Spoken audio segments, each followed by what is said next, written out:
Assalamualaikum warahmatullahi wabarakatuh. Perkenalkan, nama saya Rusak Kurniawan. Saya dari kelas 07 PPKE 001 dengan mata kuliah Pemantapan Kemampuan Mengajar dengan dosen pengampu Bapak Herdi Wismanjaya, SPD MH CT.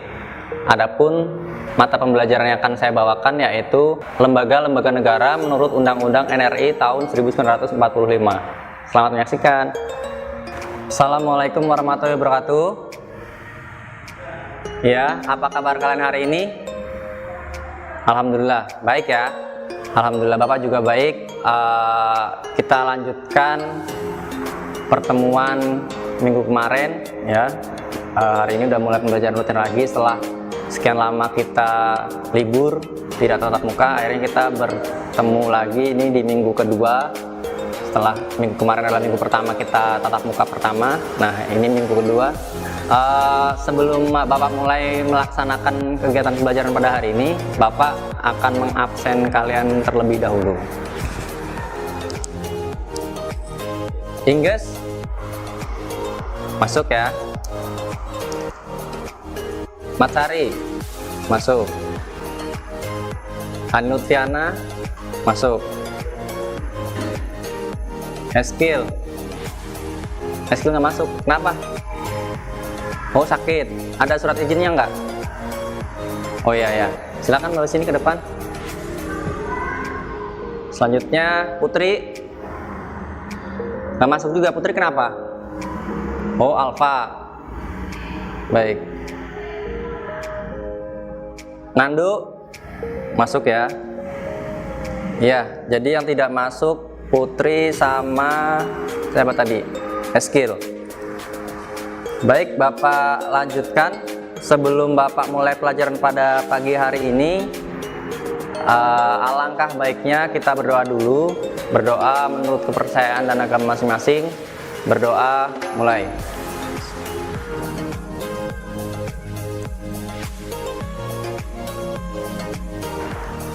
Berdoa, selesai. Baik anak-anak, sebelum Bapak lanjutkan pembelajaran, Bapak ingin mengecek kesiapan kalian dalam pembelajaran Bapak. Salah satunya adalah buku pelajaran. Silakan buku pelajarannya dikeluarkan dulu. Ya, terima kasih. Selanjutnya silakan kursi depan yang masih kosong diisi. Yang belakang silakan maju ke depan. Jadi biar kita belajarnya enak, ruangannya kita juga harus enak, harus nyaman ya. Kursinya ditata yang rapi. Yang masih ada sampah tuh dilaci-laci, di bawahnya diambil dulu, dibuang keluar ke tempat sampah. Handphone, tolong yang menggunakan handphone bisa di silent, dimasukkan tas. Karena untuk pembelajaran ini Bapak belum menggunakan handphone untuk medianya. Jadi kalian cukup fokus ke pembelajaran Bapak saja. Sudah ya? Ya, baik. Ada beberapa hal yang perlu Bapak sampaikan sebelum masuk ke pembelajaran. Hari ini adalah materinya, pembelajarannya adalah lembaga-lembaga negara menurut Undang-Undang Dasar Negara Republik Indonesia tahun 1945. Adapun nanti yang akan Bapak jelaskan yaitu definisi mengenai lembaga-lembaga negara itu apa, kemudian tugas dan fungsi, kemudian wewenang lembaga-lembaga negara itu apa saja, struktur lembaga-lembaga negara itu apa saja.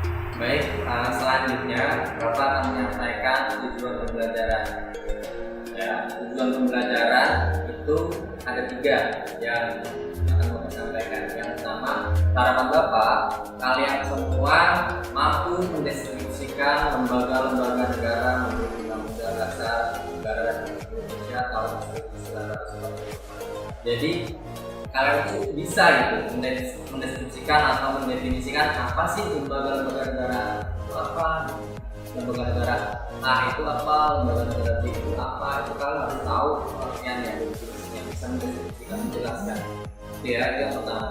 Yang kedua, harapan Bapak kalian mampu menjelaskan tugas, kemudian fungsinya, kemudian wewenangnya apa saja. Jadi menjadi materi yang akan Bapak sampaikan. Selain kalian bisa mendeskripsikan, kalian semua harus bisa menjelaskan fungsinya itu apa sih lembaga tersebut, kemudian tugas-tugasnya itu apa saja, kemudian wewenangnya juga apa saja. Oke ya, jadi nanti kalau jelaskan kalian juga harus paham. Yang terakhir, kalian diharapkan mampu menjelaskan struktur lembaga-lembaga negara menurut Undang-Undang Negara Undang-Undang Dasar Negara Republik Indonesia tahun 1945. Jadi selain tadi mendiskusikan, kemudian menjelaskan tugas, wewenang dan fungsinya, kalian juga harus mampu menjelaskan strukturnya itu, urutannya itu apa saja, bagaimana saja, apa saja ya. Baik, langsung saja demi mempersingkat waktu kita lanjut langsung ke materi. Silakan dibuka bukunya ya, halaman 128. Silakan dibuka. Baik. Yang pertama, apa sih lembaga negara itu? Lembaga negara itu sebuah lembaga yang berdiri pada sebuah pemerintahan dengan status lembaga itu yang dimiliki dan dibentuk oleh negara. Jadi lembaga negara itu, lembaga ini dibuat oleh negara karena dibentuk oleh negara. Nah, tujuannya lembaga ini dibentuk yaitu untuk memiliki tanggung jawab penuh terhadap negara dan bekerja untuk menentukan arah dan pembangunan negara. Jadi lembaga-lembaga itu dibuat agar pemerintahan atau negara berjalan sesuai amanat undang-undang atau arahnya itu jelas. Ya, jadi negara ini mau kemana, arahnya mau kemana itu jelas. Makanya dibentuklah lembaga-lembaga negara ini. Kemudian lembaga negara ini itu ada yang sebelum amandemen. Jadi yang Bapak jelaskan pada hari ini yang setelah amandemen. Jadi sebelum amandemen Undang-Undang Dasar 1945 dan setelah amandemen. Jadi lembaga-lembaga negara itu ada dua, sebelum dan sesudah. Yang Bapak jelaskan pada pagi hari ini adalah yang sesudah. Kalian tahu nggak sih lembaga-lembaga negara itu ada berapa? Ada berapa? Ada yang bisa jawab? Ya. Ini apa ini? Berapa? Betul.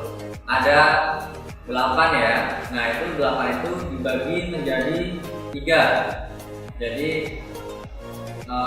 istilahnya itu dari 8 dibagi lagi menjadi 3 bagian. 3 bagian itu siapa yang bisa menyebutkan? Ari, silakan sebutkan Ari. Yang pertama, ya eksekutif. Yang kedua, ya yudikatif. Yang ketiga, legislatif. Ya betul. Jadi ada eksekutif, legislatif, dan yudikatif. Nah, kemudian lembaga-lembaga ini apa saja sih? Legislatif itu ada apa aja gitu. Tadi kan ada 8 nih. Nah, kita bagi udah jadi 3. Ada eksekutif, legislatif, sama yudikatif. Legislatif itu lembaga apa sih? Nah, lembaga legislatif itu adalah lembaga negara yang berwenang membuat undang-undang. Ya, jadi lembaga legislatif itu lembaga negara yang berwenang membuat undang-undang. Siapa yang berwenang membuat undang-undang? Ya, DPR. Jadi lembaga legislatif itu adalah salah satunya DPR. Jadi lembaga legislatif itu ada MPR, DPR, dan DPD. Ya, legislatif itu tugasnya, wewenangnya membuat undang-undang. Apa saja tadi? Ya, MPR, DPR, dan DPD. Kemudian tadi habis legislatif apa? Ya, eksekutif. Eksekutif itu apa? Nah, ini harus jelaskan ya, sambil dicermati, boleh sambil sekali dicatat boleh ya, kalian lebih paham, lebih masuk tentunya. Lembaga eksekutif itu adalah lembaga yang memegang kekuasaan melaksanakan undang-undang. Kalau tadi legislatif yang membuat, kalau eksekutif itu yang melaksanakan. Jadi yang melaksanakan amanat undang-undang, menyelenggarakan urusan pemerintahan dan mempertahankan tata tertib dan keamanan baik di dalam negeri maupun di luar negeri. Siapa lembaga eksekutif ini? Siapa? Ya, lembaga eksekutif ini adalah presiden dan wakil presiden. Jadi kalau tadi yang utama itu legislatif itu DPR, MPR, DPD, kalau eksekutif itu presiden dan wakil presiden. Kemudian yang terakhir adalah lembaga yudikatif. Apa itu lembaga yudikatif? Lembaga yudikatif itu adalah lembaga pemegang kekuasaan kehakiman, kekuasaan yang merdeka untuk menyelenggarakan peradilan guna menegakkan hukum dan keadilan. Siapa saja yang termasuk dalam lembaga yudikatif ini? Yang pertama Mahkamah Agung, yang kedua Mahkamah Konstitusi, kemudian yang ketiga Komisi Yudisial. Sampai sini ada pertanyaan? Cukup paham ya? Jadi lembaga tadi itu ada 3, eksekutif, legislatif, dan yudikatif. Kalau eksekutif itu yang melaksanakan undang-undang, itu presiden dan wakil presiden dalam melaksanakan pemerintahan. Kalau legislatif itu yang membuat undang-undangnya, DPR, MPR gitu ya. Kalau yudikatif itu kehakiman, penegakan hukum seperti Mahkamah Agung, Konstitusi dan sebagainya. Kemudian tugas setiap lembaga ini punya tugas, kemudian fungsi dan wewenang masing-masing.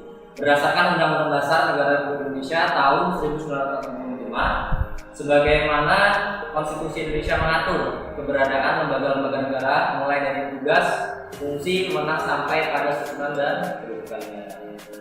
Aturan dalam konstitusi dijabarkan oleh undang-undang, yaitu dalam Undang-Undang Nomor 42 Tahun 2014 tentang MPR, DPR, DPD, dan Undang-Undang Nomor 3 Tahun 2009 tentang Mahkamah Agung, Undang-Undang Nomor 4 Tahun 2011 tentang Mahkamah Konstitusi, Undang-Undang Nomor 18 Tahun 2011 tentang Komisi Yudisial, dan Undang-Undang Nomor 19 Tahun 2004 tentang BPK. Yang pertama, MPR. Ya, jadi kita bahas dari legislatif dulu. MPR. Wewenang MPR berdasarkan pasal 3 dan pasal 8 ayat 2 dan ayat 3 Undang-Undang Dasar tahun 1945 adalah 1. Mengubah dan menetapkan Undang-Undang Dasar. Jadi MPR ini tugasnya mengubah dan menetapkan. Jadi kalau ada undang-undang nih yang harus diubah, perlu diubah, atau yang baru disusun, dirancang RUU, kemudian mau ditetapkan menjadi undang-undang, ini urusannya MPR. Ya, yang berwenang di sini adalah MPR. Kemudian melantik presiden dan wakil presiden. Jadi setelah ada pemilu, presiden dipilih oleh rakyat. Nah, yang melantik siapa? Yang melantik adalah MPR. Kemudian memberhentikan presiden dan wakil presiden dalam masa jabatan menurut Undang-Undang Dasar. Jadi sesuai masa jabatannya yang terkandung dalam Undang-Undang Dasar. Nah, ini yang memberhentikan nanti MPR. Kemudian memilih wakil presiden dari 2 calon yang diusulkan oleh presiden apabila menjadi kekosongan jabatan wakil presiden dalam masa jabatannya. Jadi kalau misal ada kekosongan dalam jabatan wakil presiden, itu MPR bisa memilih 7 orang menjadi wakil presiden untuk mengisi kekosongan. Kemudian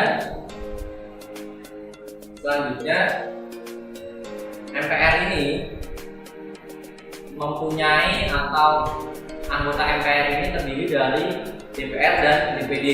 Ya, orang-orang yang nanti dalam MPR ini terdiri dari orang-orang DPR dan orang-orang DPD gabung menjadi satu masuk ke dalam MPR. MPR itu Majelis Perwakilan Rakyat ya. Jangan sampai nanti ditanya MPR itu apa sih? MPR itu apa ya? Nah, nanti Bapak yang disalahkan. Ini guru PPKN siapa ini? Pak Ustadz, aduh malu Pak Ustadz kan.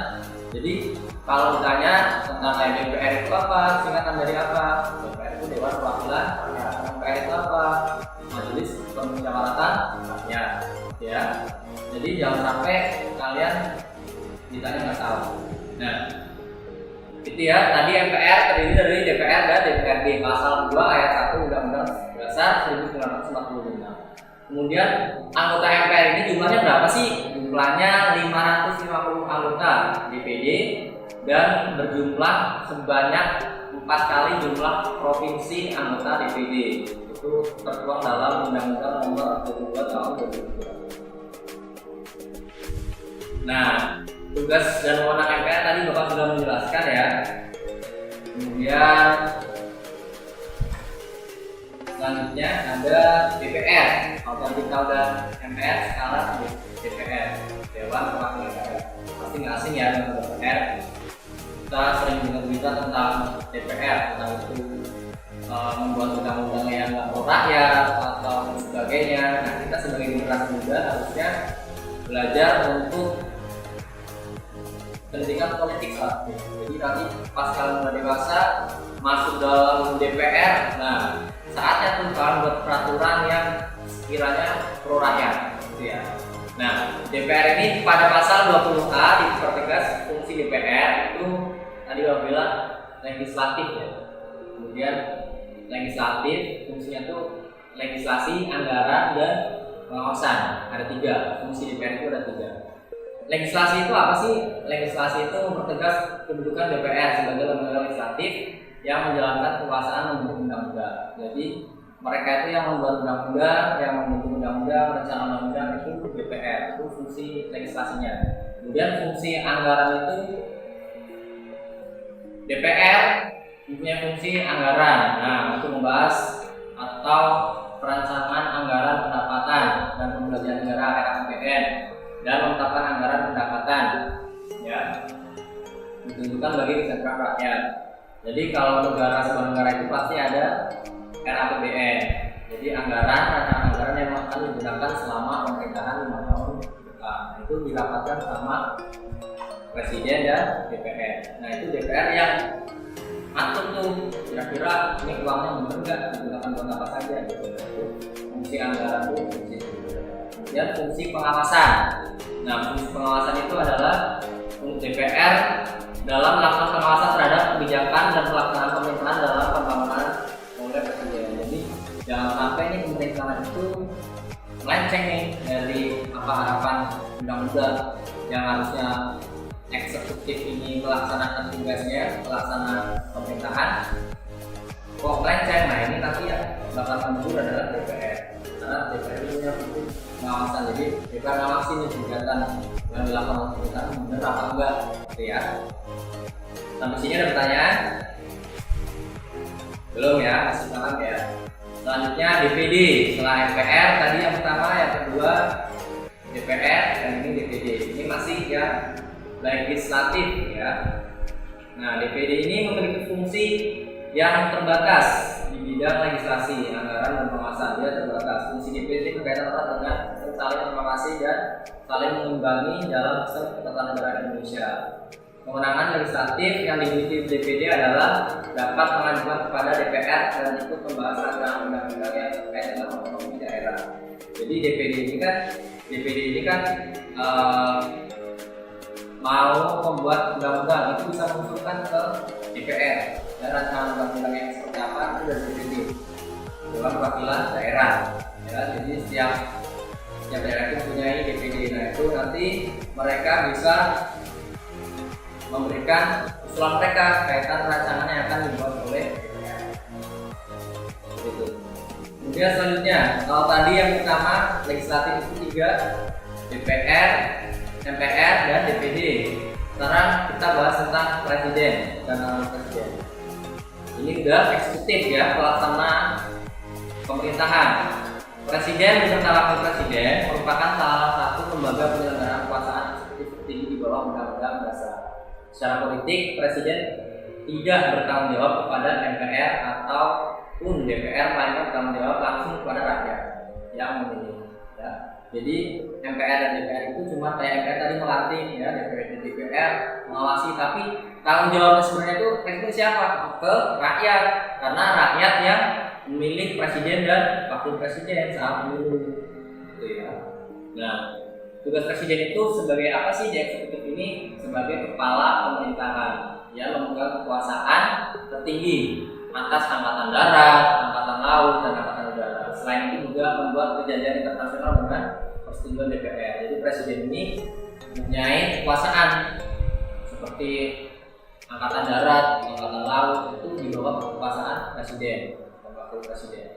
Kemudian juga berhak untuk membuat perjanjian internasional, entah itu perjanjian kerjasama, entah itu perjanjian ekonomi dan sebagainya, itu presiden bisa, tapi harus melalui persetujuan DPR.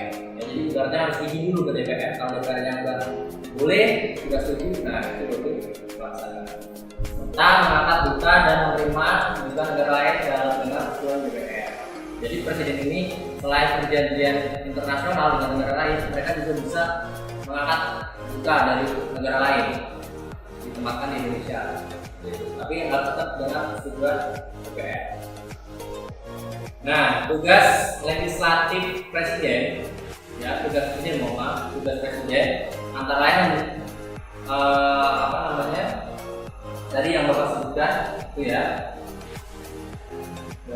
Nah, presiden merupakan penyelenggara pemerintahan tertinggi yang memegang kekuasaan tentang undang-undang dasar.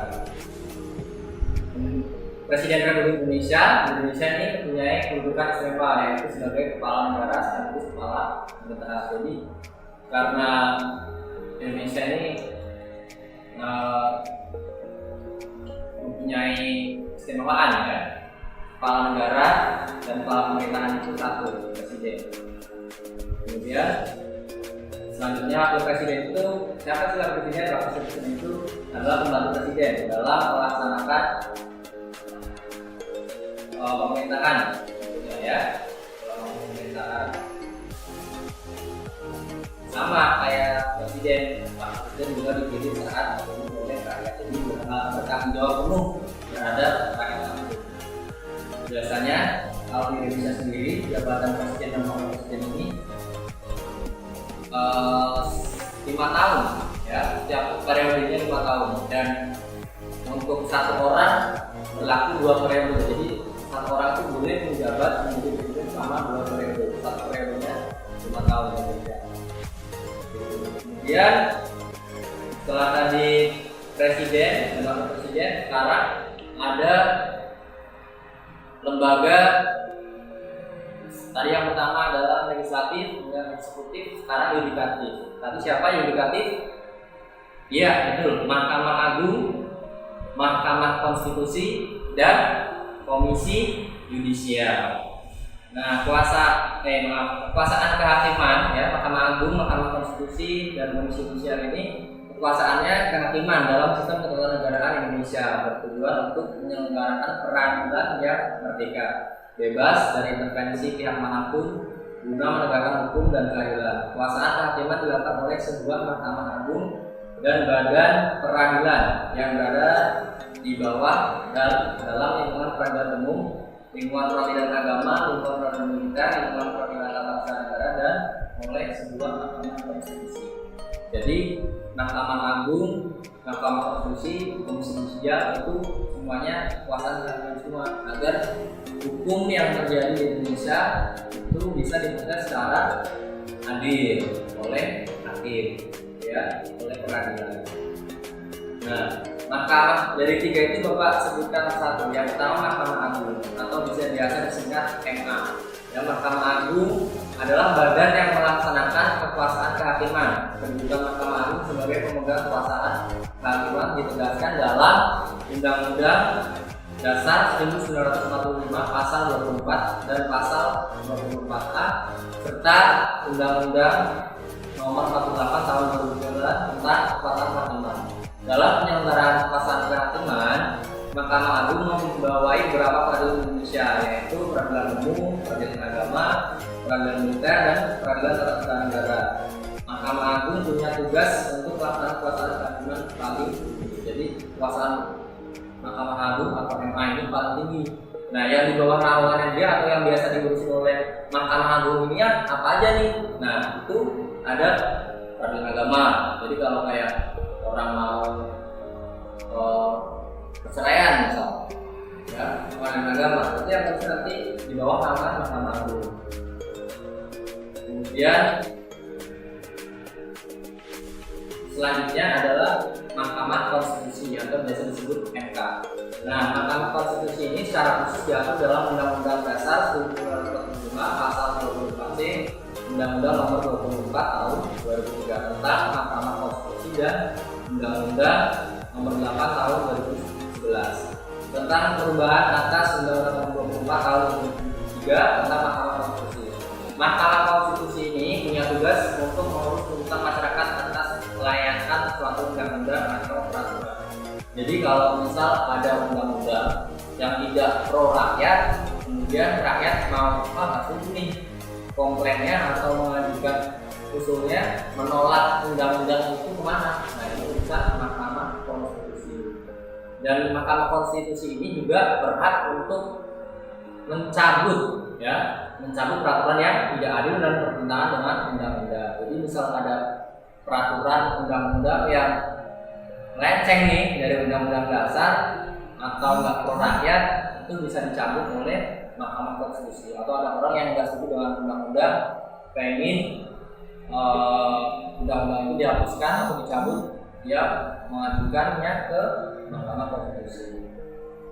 Kemudian yang ketiga ada Komisi Yudisial. Komisi Yudisial atau biasa disingkat KY ini adalah lembaga negara baru pasca amandemen, ya. Komisi Yudisial diatur secara khusus dalam pasal 24B Undang-Undang Dasar 1945. Komisi Yudisial ini bersifat mandiri yang berwenang mengusulkan pengangkatan hakim agung dan mempunyai wewenang lain dalam rangka menjaga dan menegakkan kehormatan keluhuran martabat serta martabat hakim. Jadi kalau hakim-hakim ini ada hakim agung namanya, itu yang angkat itu adalah Komisi Yudisial, ya. Kemudian mengawasi para hakim dalam perkara maupun keluhan masyarakat, itu misalnya Komisi Yudisial. Komisi Yudisial ini bisa dibilang yang mengawasi para hakim agar putusan mereka itu tidak salah dalam menemukan putusan. Ya, sampai sini ada pertanyaan? Cukup? Paham ya? Jadi Bapak ulas kembali dari awal. Dalam lembaga-lembaga negara itu dibagi menjadi 3. Ada lembaga eksekutif, ada lembaga legislatif, dan ada lembaga yudikatif. Tadi yang pertama adalah eksekutif. Eksekutif itu apa? Eksekutif itu contohnya presiden dan wakil presiden yang melaksanakan pemerintahan, menjalankan amanat undang-undang, itu eksekutif. Kalau legislatif itu yang merencanakan undang-undang, yang membuat undang-undang, itu adalah legislatif seperti DPR. Nah, kalau yang mengurusi untuk masalah kehakiman hukum itu adalah lembaga yudikatif, ya, seperti Mahkamah Agung, Mahkamah Konstitusi, dan sebagainya. Itu ya. Silakan bisa membuat kelompok, kalau enggak ini aja deh, satu baris aja. Satu baris berarti 1, 2, 3. Nah yang ini baris paling sebelah sana dibagi masuk ini ya, masuk baris yang ini 2 orang, ini 2 orang, ini 2 orang. Nanti bisa diatur oleh ke kelas ya, Ari ya, ke kelas nanti bisa diatur kelompoknya. Bikin tugas, silakan nanti tugas kelompok ini dikumpulkan minggu depan, ya. Tugasnya apa? Nah, silakan bisa membentuk kelompoknya, ditulis sama kelompoknya.